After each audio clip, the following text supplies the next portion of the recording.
Just round the corner from UFO, the more established Marquee Club was already showcasing bands that would become the virtuoso kings of progressive rock, like Jethro Tull, and Yes, fronted by vocalist John Anderson.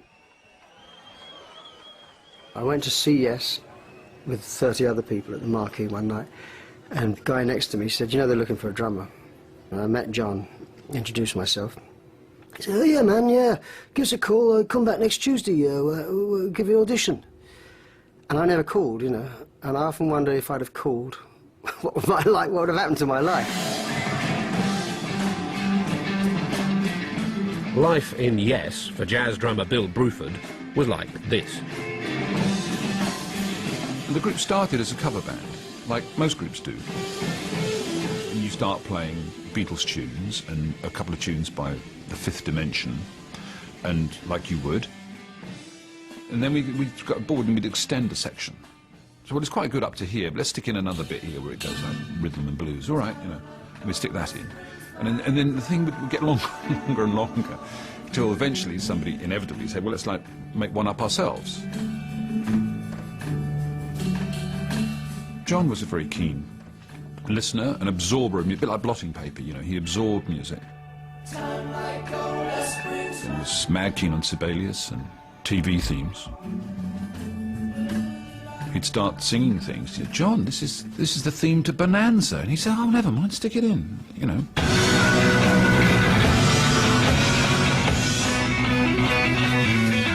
Yes never said no.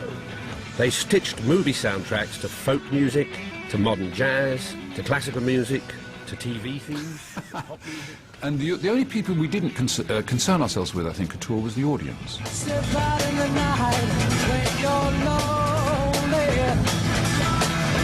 listening for the sound city ears don't hear. If you couldn't make the London clubs, couldn't find progressive rock albums in the shops, and rarely heard it on the radio, you could, by the end of the 60s, see every band in one glorious drug and rain-drenched experience at a pop festival near you.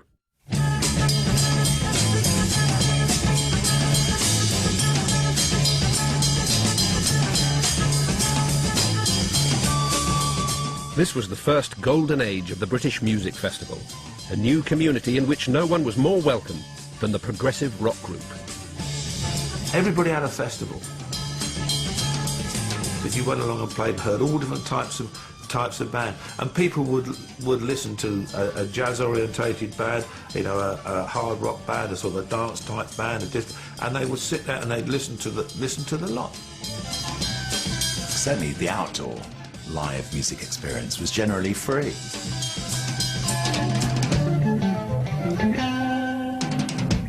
It always seemed like it was a sunny day. The weather was gorgeous, everybody was smiling and happy and all of that. It was a very sort of hippie thing. It was really music. It really was music. It wasn't any other reason. Yeah, people got a bit smashed and, you know, sort of bonked in the open air. That was just the road crew.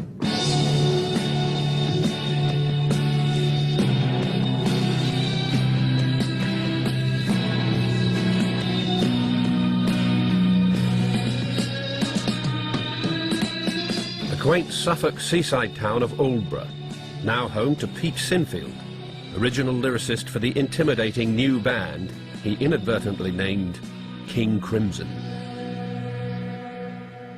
I mean, we had an ethos in Crimson. I'm sure people like Gentle Giant and other bands, we just refused to play anything that sounded anything like a Tin Pan Alley pop song. So if it sounded at all popular, it was out.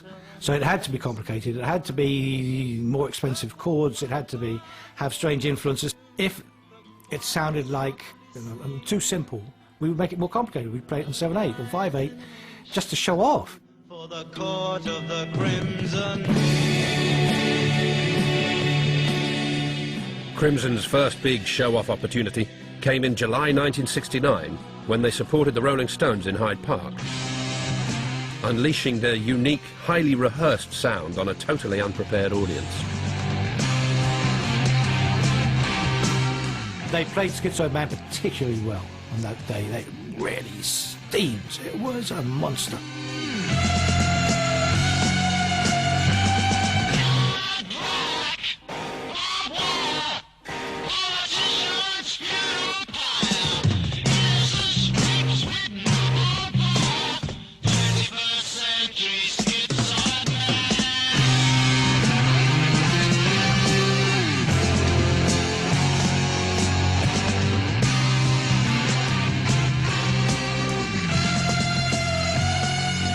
we played Mars or Schizoman or something with our heavier pieces, and there was a silence at the end, and nobody knew whether to clap or not.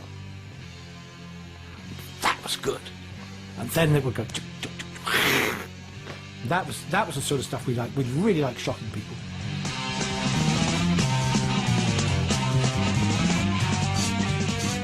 Unbelievable. We were scared to death. Nobody knew that rock musicians could play like that.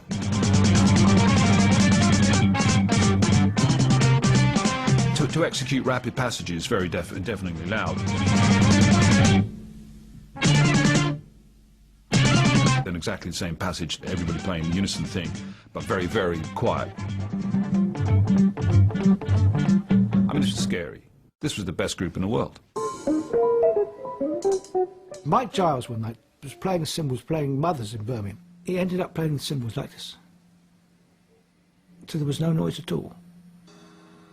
And he just poised and didn't do anything. And we thought, wow, I was thinking... And Fripp panicked and took off his boot and started banging the stage with his boot because he couldn't stand the tension. The amount of ego and power and experience that went into the first album was extraordinary. Maybe that's inherent in that, and that strength was also the seeds of its destruction.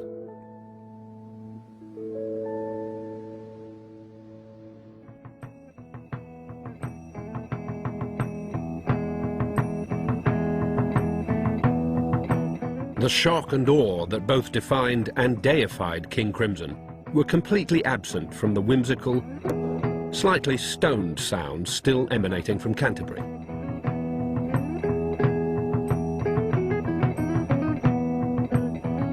The remaining Wildflowers now took the road out of town as a band called Caravan.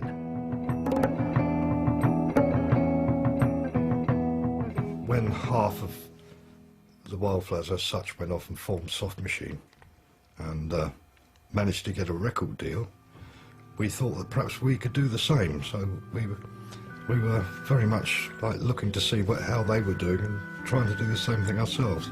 I suppose with the Canterbury scene you have progressive music at its most melodic. It's to do with these people being able to write quite good tunes, being in contact, I think, with a kind of British melodic tradition, which maybe has to do more with 20th century classical music than with pop music.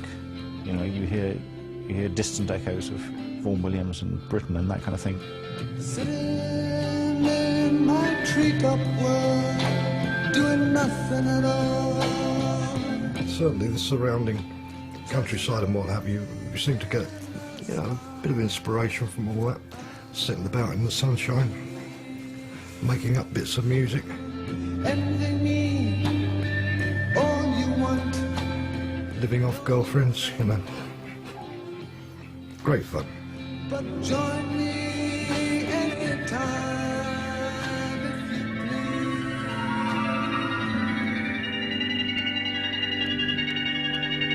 please. Court jesters, Crimson Kings, Lost Souls, and Magic Men. This was a broad church.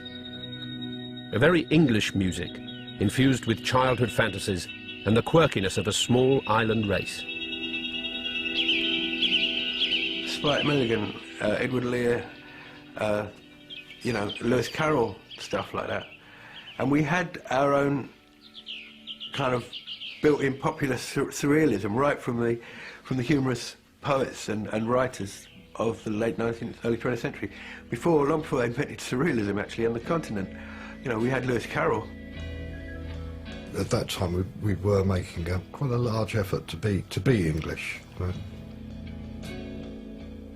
Probably why we didn't go down too well in Germany whenever we went there.